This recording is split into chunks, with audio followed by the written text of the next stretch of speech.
Hello everyone, welcome to the YouTube channel. I hope आपको के map अच्छे से समझ में आया होगा और आपको मुझसे पढ़ने में अच्छा भी लगा होगा। आज हम पढ़ने वाले हैं वेन डायग्राम के बारे में।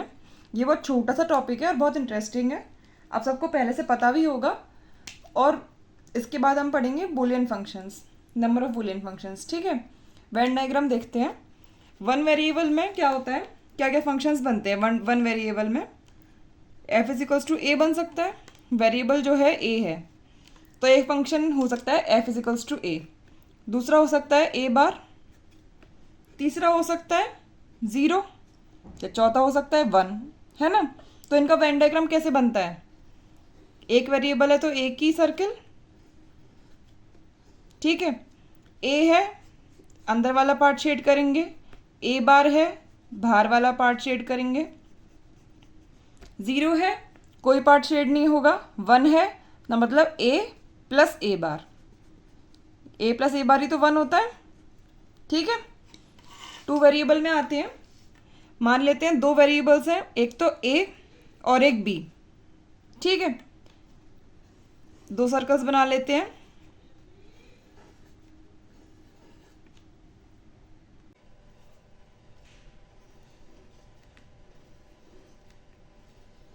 सब में हमने दो दो सर्कल्स बना लिए हैं। वेरिएबल्स हैं ए और बी, ठीक है। इसमें हम क्या बनाएंगे, F is equals to A B. ये फंक्शन है तो इसका के मैप में क्या होगा, इसमें बनाएंगे F is equals to A plus B. इसमें बनाना सीखेंगे, कुछ भी ले लेते हैं, ए बी का बार ले लेते हैं। इसमें हम बना लेते हैं, एक्सॉर कर लें, ठीक है। और भी फंक्शंस होते हैं, जैसे मैं इनको करूँगी वैसे ही आप उनको भी कर सकते हैं, ठीक है। ए इंटू बी क्या होता है, हमें मालूम है, मल्टीप्लिकेशन मतलब इंटरसेक्शन, ए इंटरसेक्शन बी। और इंटरसेक्शन का कौन सा पार्ट होता है, ये वाला होता है। ए प्लस बी क्या होता है, यूनियन, ए यूनियन बी होता है। और यूनियन मतलब पूरा ए और बी दोनों। ये तो फर्स्ट क्लास में भी बताया था, एंड और का तो मैंने, है ना, और नॉट का भी बताया था। इसको देखते हैं, ए बी बार मतलब ए चाहिए और बी नहीं चाहिए। ये ए है, ये बी है, ए तो चाहिए पर ये बी नहीं चाहिए, तो इंटरसेक्शन वाला पार्ट हट जाएगा। ये क्या है, एक्सॉर। अगर हम इसी फॉर्म में रखेंगे तो हम नहीं पहचान पाएंगे, हम इसको खोल देते हैं। एक्सॉर का क्या होता है, A bar B plus A B bar. A bar B का क्या होता है, ए नहीं चाहिए और बी चाहिए, ये वाला, है ना। और ए चाहिए और बी नहीं चाहिए, ये वाला। और प्लस लगाए मतलब यूनियन, ये दोनों ही चाहिए, ये वाला और ये वाला। तो मतलब ये किसका हो गया, एक्सॉर का, जिसमें इंटरसेक्शन नहीं है, ठीक है। ऐसे ही और भी है, आगे देखते हैं हम लोग। थ्री वेरिएबल के क्वेश्चन करते हैं। इसमें पूछा है ए बट नॉट बी नॉट सी। ये ए है, ये बी है, ये सी है, ठीक है। ए चाहिए, बी नहीं चाहिए और सी भी नहीं चाहिए, तभी तो बी और सी पे बार है और ए पे नहीं है। पर तीनों किस में है, मल्टीप्लाई में है, मतलब ये कंडीशन भी सेटिस्फाई होनी चाहिए, ये भी होनी चाहिए और ये भी होनी चाहिए। ऐसे कौन सा पार्ट इसमें ए होना चाहिए, बी नहीं और सी नहीं, यही वाला है ना, ये वाला पार्ट। इसमें ए है, बी नहीं है और सी भी नहीं है, इसका आंसर ये हो गया। ये वाला जो क्वेश्चन है इसमें A and B but not C, तीनों मल्टीप्लाई में है, ये वाला भी होना चाहिए, ये भी होना चाहिए, ये भी होना चाहिए, ठीक है। ये ए है, ये बी है, ये सी है। ऐसा कौन सा पार्ट है इसमें ए बी है पर सी नहीं है, ऐसा कौन सा पार्ट है इसमें क्या है, ए है, बी और सी नहीं है। इसमें बी है, ए और सी नहीं है। इस वाले में ए और बी है, सी नहीं है, तो यही वाला पार्ट होगा, ए और बी है, सी नहीं है। इस वाले पार्ट में क्या हो जाएगा, बी और सी हो जाएगा, ए नहीं होगा। इस वाले में ए और सी हो जाएगा, बी नहीं होगा।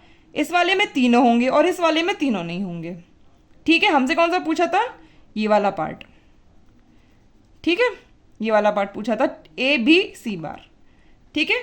एक क्वेश्चन और करते हैं आगे। ये देखिए, ये क्वेश्चन है, इसमें हम लोग वेन डायग्राम कैसे बनाएंगे।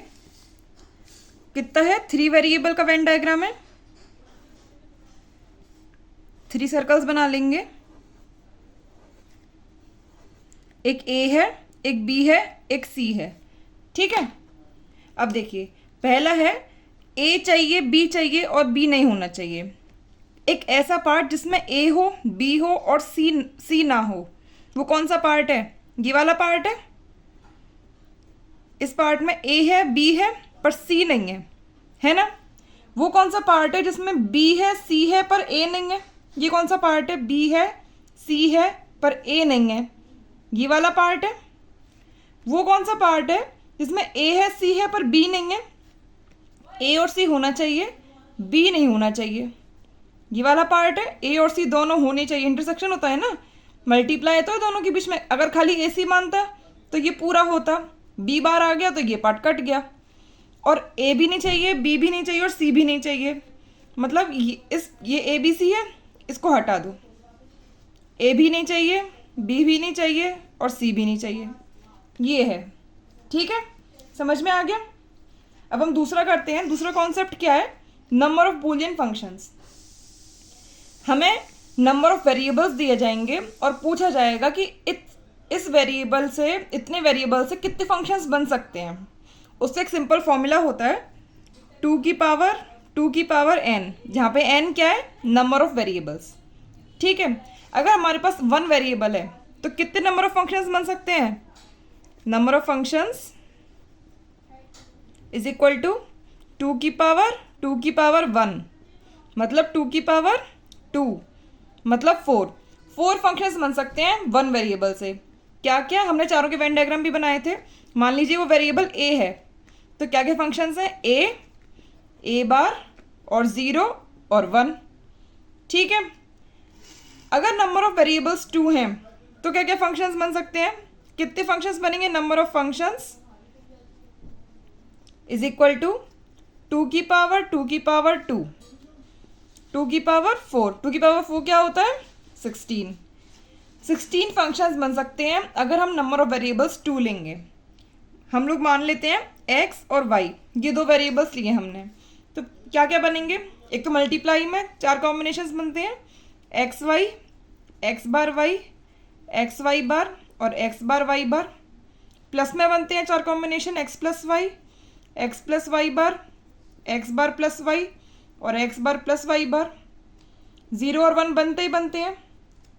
और XOR gate X Y bar plus X bar Y और X NOR gate X Y plus X bar Y bar, है ना। और सिंगल सिंगल ले लें, एक्स और उसका कॉम्प्लीमेंट, वाई और उसका complement.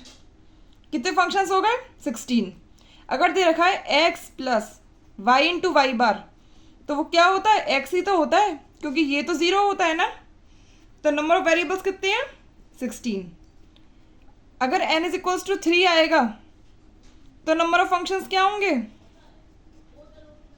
Number of functions is equal to 2 की पावर 3, मतलब 2 की पावर 8, ठीक है। ये आंसर होगा।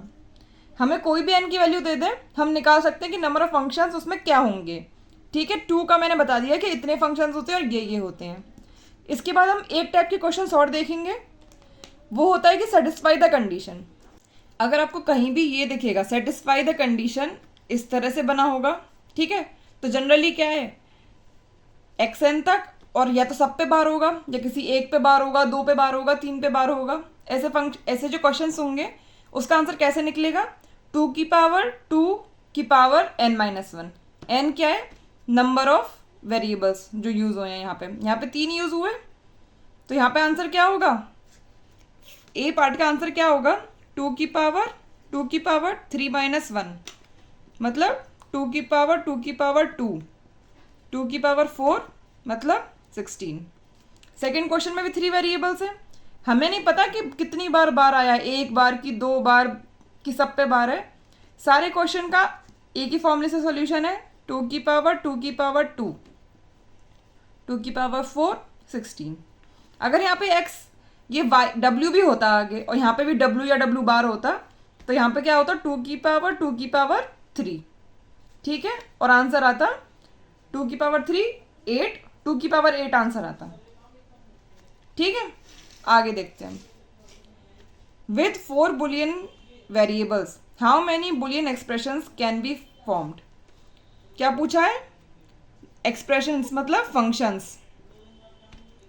नंबर ऑफ फंक्शंस कैसे निकालते हैं? 2 की पावर n से।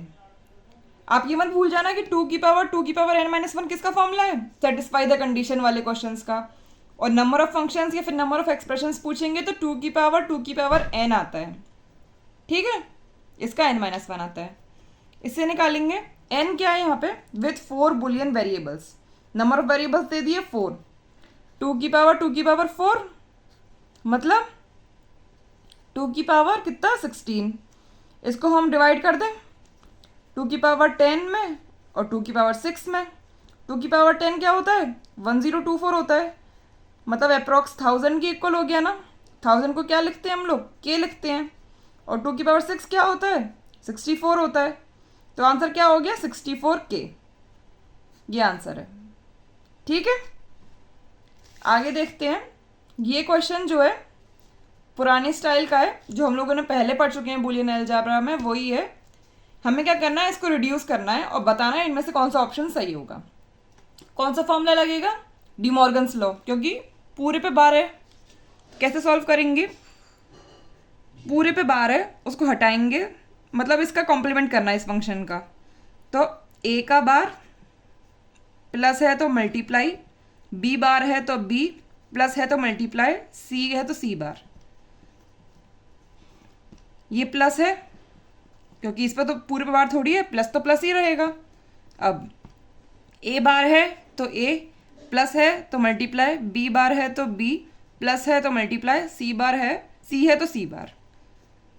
प्लस का प्लस रहेगा।